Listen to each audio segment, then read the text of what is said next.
अस्सलामुअलैकुम स्टूडेंट्स, मैं हूं डॉक्टर मोहम्मद अशरफ। आज के इस लेक्चर में हम डिस्कस करेंगे B2B electronic market places, sell side, by side and exchanges. आज के इस लेक्चर में हम इन टॉपिक्स को कवर करने जा रहे हैं जिनमें sell side B2B marketplace, buy side B2B marketplaces, traditional versus electronic procurements, electronic procurement methods, reverse auctions.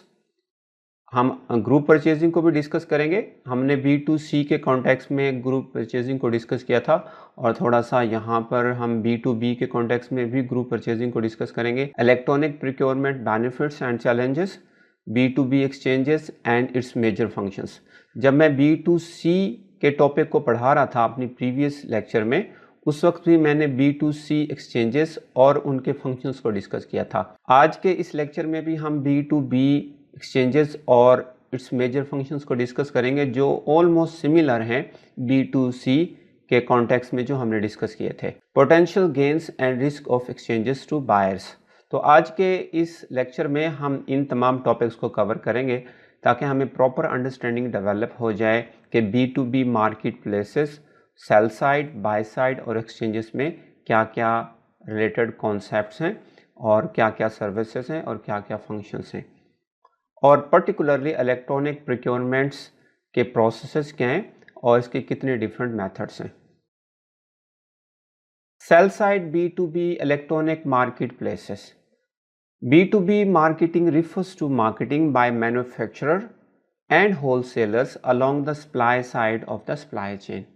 जैसे कि हमने B2C के कॉन्टेक्स्ट में डिस्कस किया था कि B2C भी बेसिकली क्या है कि मैन्युफैक्चरर या होलसेलर वो इंडिविजुअल कस्टमर्स को चीज़ें सेल आउट करता है और वो उसकी सेल साइड कंसीडर होती है। B2B के कॉन्टेक्स्ट में भी एग्जैक्टली सेम है, लेकिन यहाँ पर नॉर्मली जो बायर होते हैं वो कंपनीज होती हैं, मैन्युफैक्चरर्स होते हैं या बिग होलसेलर्स होते हैं।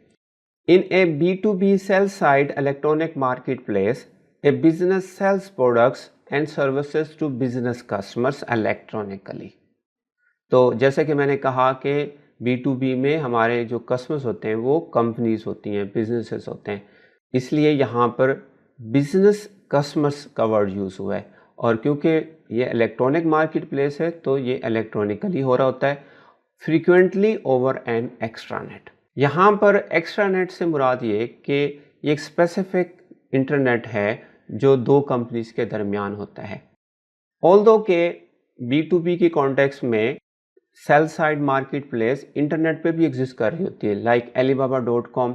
alibaba बेसिकली एक प्लेटफॉर्म है और वो B2B के कॉन्टेक्स्ट में बिजनेस कर रहा है, एक मार्केट प्लेस है। वहाँ पर नॉर्मल जो बायर्स हैं वो ऑर्गेनाइजेशंस हैं, बिग कंपनीज हैं।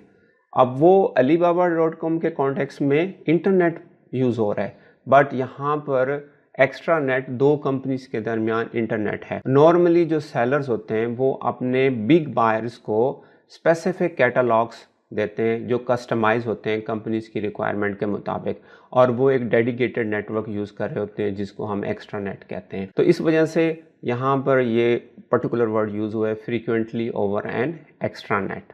लेकिन सिर्फ एक्स्ट्रा नेट नहीं, इंटरनेट पे भी B2B sell side electronic market place exist करती हैं।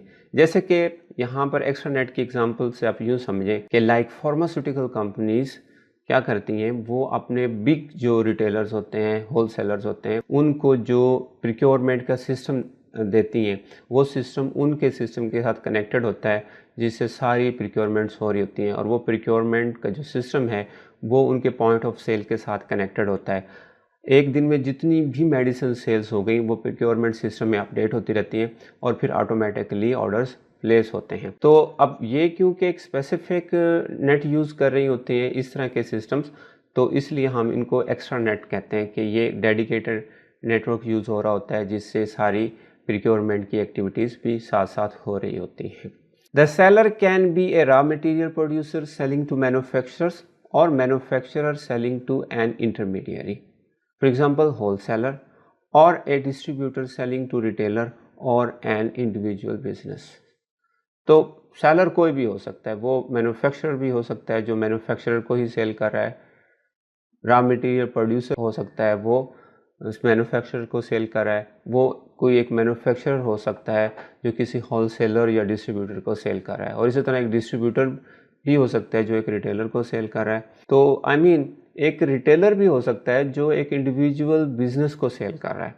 तो सेलर कोई भी हो सकता है, लेकिन बायर एक इंडिविजुअल बिजनेस होगा या ग्रुप ऑफ कंपनीज होंगी।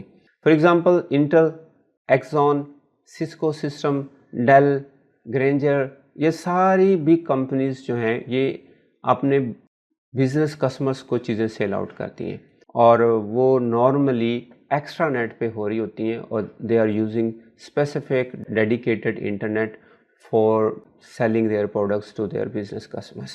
Sell side electronic marketplace involve one seller and many potential buyers. They might use either the same private sell side और public marketplace. जैसे कि मैंने कहा था कि कंपनी का अपना कोई सिस्टम हो सकता है जो बिजनेस कस्टमर्स को डेडिकेटेड कैटलॉग्स या कस्टमाइज कैटलॉग्स की फैसिलिटी देते हैं, जिनको यूज़ करके बिजनेस कस्टमर्स अपने ऑर्डर्स प्लेस कर सकते हैं, प्रोडक्ट्स फाइंड आउट कर सकते हैं। और नॉर्मली ये जो कस्टमाइज कैटलॉग्स होते हैं वो कंपनीज़ के दरमियान MOUs की बेस पे होते हैं कि कंपनीज ने already terms and conditions specify की होती हैं, उसकी बेस पे ही वो सारी चीज़ें होती हैं, और वहाँ से वो बिजनेस कस्टमर्स ऑर्डर प्लेस करते हैं। उनको नॉर्मली हम प्राइवेट सेल साइट कहते हैं। पब्लिक मार्केट प्लेस, जैसे कि मैंने alibaba.com की बात की, ये पब्लिक मार्केट प्लेस है जहाँ पर कोई भी बिजनेस कस्टमर जाकर किसी भी सेलर से चीज़ें खरीद सकता है। तो प्राइवेट सेल साइड में तो नॉर्मली एक ही सेलर होता है, लेकिन पब्लिक मार्केट प्लेस में एक से ज़्यादा सेलर होते हैं और एक से ज़्यादा ही बायर्स होते हैं।